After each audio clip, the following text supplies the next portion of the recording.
Dear students, आज हम intermediate poetry की 7th poem from the passing of Arthur पढ़ेंगे। स्टूडेंट्स, इस पोएम को लिखा है अल्फ्रेड लॉर्ड टेनिसन ने। अल्फ्रेड लॉर्ड टेनिसन 1809 से लेकर 1892 तक रहे। उनकी एक प्रसिद्ध पोएम थी मॉर्ट डी आर्थर, अर्थात आर्थर की मृत्यु। ये पोएम उसी लॉन्ग पोएम से ली गई है। इस पोएम में ये बताया गया है कि ईश्वर की प्रार्थना में बहुत शक्ति होती है और ईश्वर की प्रार्थना के द्वारा वे सब चीज़ें हासिल हो सकती हैं जिन्हें मनुष्य सपने में भी नहीं सोच सकता। पोएम में ये बताया गया है कि जब राजा आर्थर घायल हो गए और जाने लगे, देश छोड़कर जाने लगे, तो उन्होंने अपने एक योद्धा को समझाया और उनको समझाया कि पुरानी जो नियम हैं, पुरानी जो चीज़ें हैं, वे बदल जाती हैं और उनका स्थान नई बातें ले लेती हैं। आइए इस पोएम की एक एक लाइन का अर्थ समझते हैं। अगर ये पोएम आपको समझ में आ जाए, अच्छी तरह से आप इसको समझ लें, तो इस चैनल को English point by Sunil sir को लाइक और सब्सक्राइब जरूर कर दीजिएगा। आइए देखते हैं poem line by line. And slowly answered Arthur from the barge. Barge माने होता है छोटी नाव। स्लोली धीरे से, आर्थर यानी किंग आर्थर, राजा आर्थर धीरे से अपनी छोटी सी नाव से बोले। The old order changes yielding place to new, कि पुराने नियम, ऑर्डर माने नियम, व्यवस्था, रीति रिवाज। द ओल्ड ऑर्डर चेंजेस यानी कि पुराने नियम बदल जाते हैं, चेंज हो जाते हैं। यील्डिंग प्लेस टू न्यू, और नए नियमों को स्थान दे देते हैं। या हम यूँ कहें कि पुरानी व्यवस्थाएं या पुराने रीति रिवाज बदल जाते हैं और उनके स्थान पर नए रीति रिवाज या नई व्यवस्थाएं या नए नियम आ जाते हैं। And God fulfil himself in many ways, और भगवान अपनी संतुष्टि अनेक प्रकार से कर लेता है, अर्थात भगवान अपने ढंग से इस संसार को चलाता है।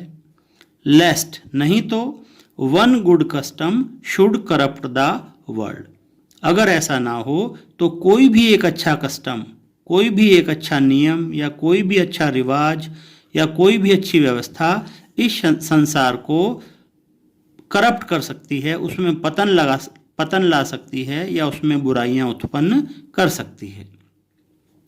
आगे राजा बोला, कंफर्ट दाई सेल्फ, अपने आप को संभालो।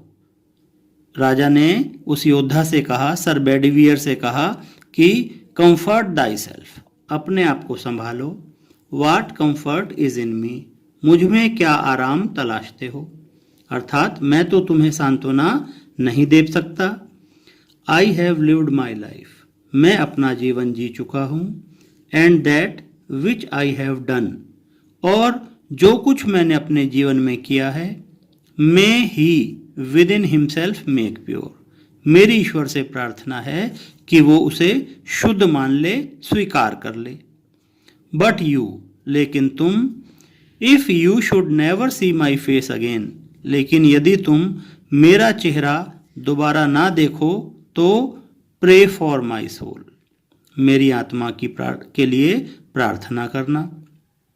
ये बातें राजा ने सर बेडीवियर को समझाई। जब राजा युद्ध में घायल होकर अपनी रानियों के साथ जाने लगा तो बेडीवियर ने उसको ऐसा ना जाने के लिए कहा, तो राजा ने उसको जवाब दिया था योद्धा को, और आगे कहा, प्रे फॉर माई सोल, मेरी आत्मा के लिए प्रार्थना करना।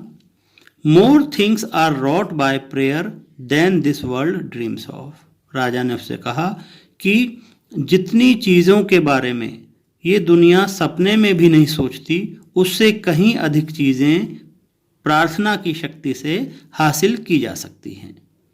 वेयरफॉर, अतः, let thy voice rise like a fountain for me night and day, इसलिए अपनी प्रार्थना के स्वर को झरने की तरह ऊंचा उठाओ और दिन रात नाइट एंड डे मेरे लिए प्रार्थना करो।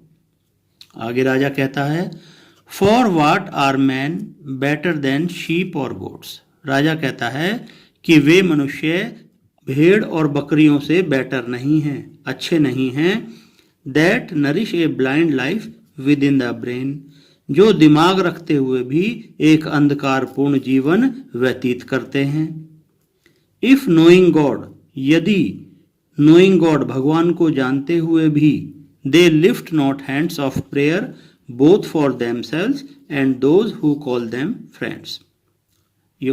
राजा उससे कहता है कि वे लोग भेड़ बकरियों से बेहतर नहीं हैं यदि वे भगवान के विषय में जानते हुए भी अपने हाथ प्रार्थना करने को नहीं उठाते, अपने मित्रों के लिए और खुद के लिए भगवान से प्रार्थना नहीं करते, वे लोग भेड़ बकरियों के समान हैं। For so the whole round earth is every way bound by gold chains about the feet of God, क्योंकि यह होल राउंड अर्थ, पूरी गोल पृथ्वी हर प्रकार से ईश्वर के चरणों से, बाउंड माने बंधी हुई है, ईश्वर के चरणों से बंधी हुई है। लेकिन अब बट नाउ फेयरवेल, लेकिन अब मैं विदा लेता हूं। और यह कह करके राजा आर्थर अपनी नाव में चले गए। तो इस पोएम में यही समझाया गया है कि change is the law of nature, change प्रकृति का नियम है परिवर्तन। परिवर्तन अगर नहीं हो तो कोई भी एक नियम या कोई भी एक रिवाज लंबे समय तक चलकर बुराइयां उत्पन्न कर सकता है। और दूसरी बात यह है कि प्रार्थना में बहुत शक्ति होती है। प्रार्थना के द्वारा वे चीज़ें भी हासिल हो सकती हैं जिन्हें मनुष्य सपने में भी नहीं सोच सकता। तो स्टूडेंट्स, यदि ये पोएम समझ में आ गई हो तो आप चैनल को लाइक और सब्सक्राइब जरूर करें। धन्यवाद।